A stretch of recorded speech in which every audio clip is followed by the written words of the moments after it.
Welcome back to Marvelous Videos. I'm Rylan. What's more terrifying than a troll? A troll with tusks, horns, and claws. That's right, folks. We're talking about the Trollocs, the monstrous foot soldiers of the Dark One in the hit TV series Wheel of Time. They are the stuff of nightmares. But who are these Trollocs, you ask? Are they just the result of some mystic experiment gone wrong? Or perhaps they're just misunderstood creatures with a penchant for chaos. Whatever they are, they're big, they're strong, and they're mean. But where exactly did they come from? And what role do they play in the story? Well, you're about to find out. In today's episode, we're going to be diving deeper into the origin story of the Trollocs and their appearance in the first 2 seasons of the Wheel of Time. But before we get into our explanation, we do just have one small request. If you like our content, then please support us by subscribing to our channel. This is just one small click for you, but for us, it means a lot. Thanks. Now, let's begin.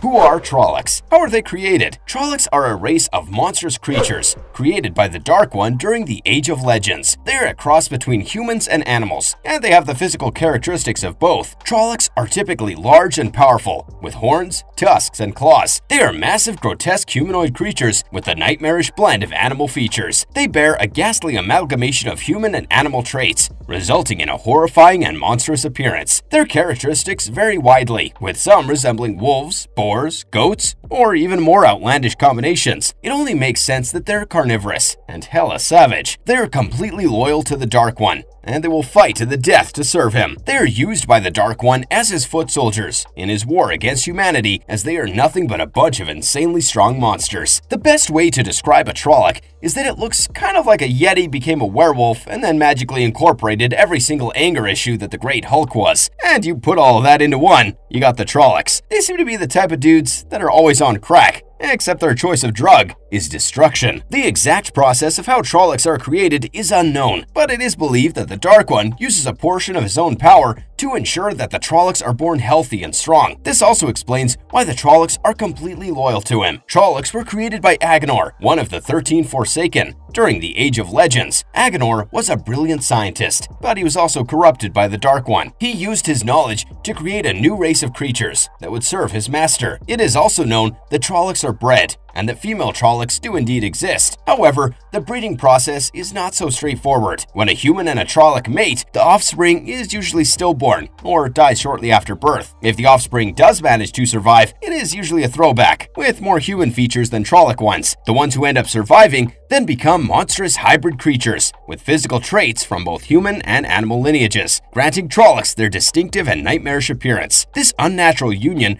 produces a ferocious and relentless warrior that possesses the worst traits of both species. They were first used by Agenor and the other Forsaken in the War of Shadow. They used to attack and destroy human settlements, and were responsible for many of the deaths and destruction that occurred during the war. After the War of Shadow, Trollocs were scattered all over the world. Some of them remained loyal to the Dark One, while others went on their own way. However, all Trollocs were still considered to be the creatures of the Dark One, and they're all still seen as a threat to humanity. Trollocs play a major role in the Wheel of Time series. They are the main antagonists in the first 2 seasons of the show, and they're responsible for many of the deaths and destruction that occur. They are depicted as being very dangerous and powerful creatures. They're very strong and fast, and they can be quite difficult to kill. They're also extremely intelligent and can be very cunning and strategic. They are typically shown wearing simple clothing, such as leather armor and animal skins. They also carry a variety of weapons, including swords, axes, and spears. Trollocs also play a major role in the Wheel of Time books. They're the main antagonists in the first few books, and they're responsible for many of the deaths and destruction that occurs. In the books,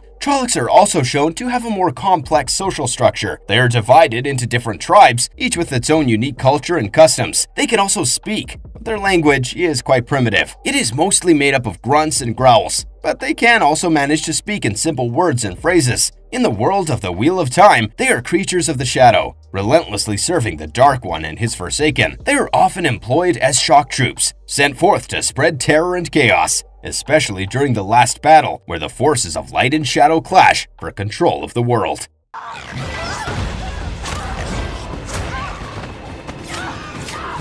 the complex characteristics and psychology of the Trolloc. Considering that Trollocs are creatures with both human and animal traits rolled into one eerie package, imagine a mix of human features with snouts, beaks, or animal-like heads. Their feet can be hooved, feathered, or equipped with big rough hands and thick nails. Just as people come in different heights and colors, Trollocs come in a variety of looks. Some have feet that could wear boots, while others have legs that more resemble goat hooves. They're usually tall, standing between 8 to 10 feet. These Trollocs have some interesting abilities.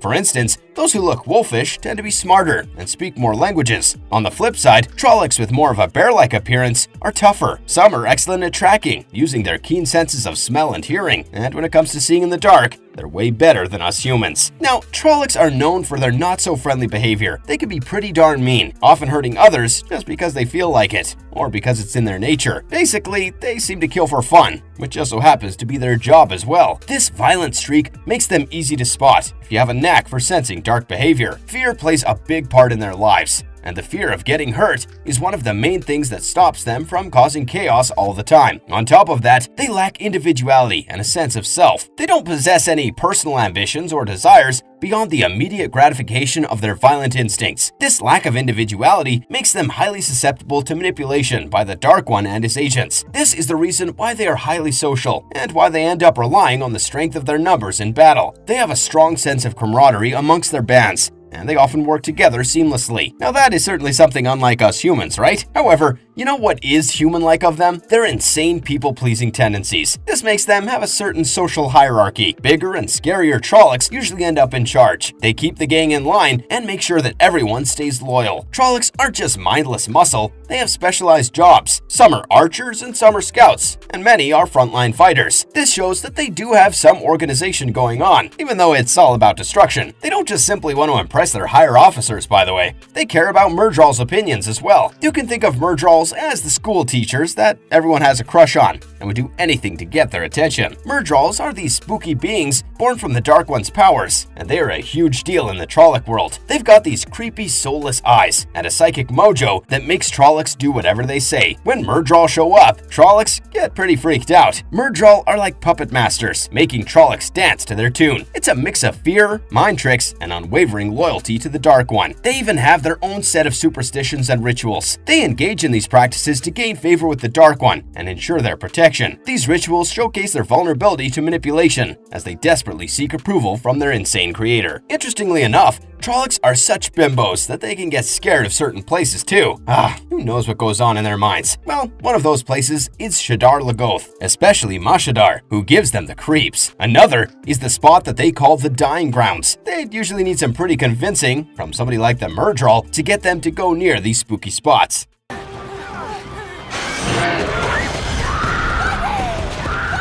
Meet the fearsome Trollocs, a menacing species from the Wheel of Time. Trollocs are first seen in the first episode of the first season of the Wheel of Time. They are seen attacking the village of Amon's Field, where the main characters of the story live. The Trollocs in this episode are depicted as being huge and imposing creatures who are strong, fast, and difficult to kill. They mostly succeed in wiping off the entirety of the village before the magician, Moiraine, shows up. The Trollocs are surprised to see Moiraine and Lan, and they temporarily cease their attack. They use the One power to create a barrier around the village, protecting the villagers from the Trollocs. She then confronts the Trollocs and tells them that they are trespassing on her land, ordering them to leave. Not only do they refuse, but they end up attacking Moiraine herself. Trollocs are seen again in the second episode of the first season, when they are seen attacking the town of Shadar Logoth. In this episode, they are shown to be more dangerous and powerful than they were in the first episode. They are able to kill more of the town's defenders, and they nearly succeed in capturing the main characters. They also appear in the first 2 episodes of the second season. In the first episode, they are seen attacking the city of Tar Valon, and in the second episode, they attack the waygate of the city of Faldara. In both of these episodes, the Trollocs are shown to be even more organized and disciplined than they were in the first season. They are also shown to be using new weapons and tactics that make us wonder if they've gotten smarter.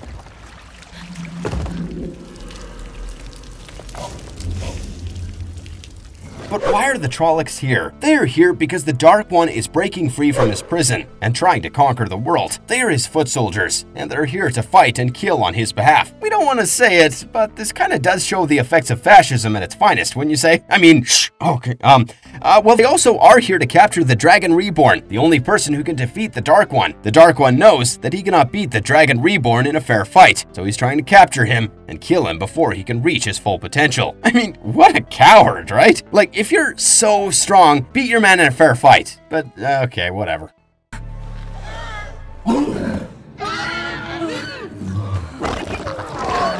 Marvelous verdict. Well, that's it for our episode on the Trollocs. These are some of the most iconic monsters in the Wheel of Time series. Since we've come to the end of our video, we do have one question for you. What's the difference between a Trolloc and a bad comedian? A Trolloc can't tell a joke, and the other's a troll. Okay, in all seriousness, don't underestimate Trollocs. They are dangerous creatures, and they shouldn't be taken lightly. Trollocs might be scary, but they can also be defeated just as well. So remember to stay calm, aim for the head, and don't give up. What are your thoughts on the Trollocs? Let us know in the comment section below, and thank you so much for watching our video. If you enjoyed today's episode, don't forget to leave us a thumbs up and subscribe to never miss out on any of our videos. Until next time, I'm Rylan. Have a good one, and be safe.